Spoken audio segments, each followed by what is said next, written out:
الحمد لله رب العالمين.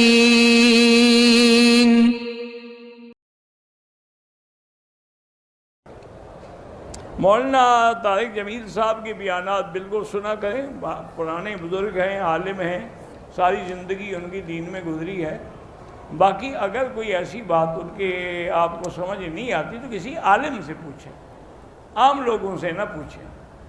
پتہ نہیں ان کا مقصد کیا ہو اور آپ نے کیا سمجھا ہو.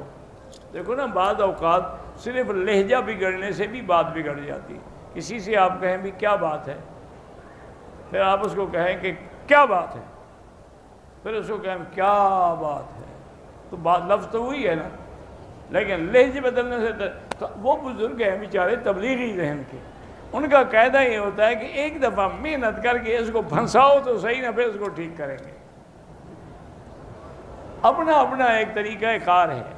حضرت مدنی کی خدمت میں ایک بندہ گیا بیعت ہونے کے لیے. اس نے دیکھا کہ حضرت نے تو خود چائے پلائی، خود پاپے کھلائے، خود کپڑے دھلوائے.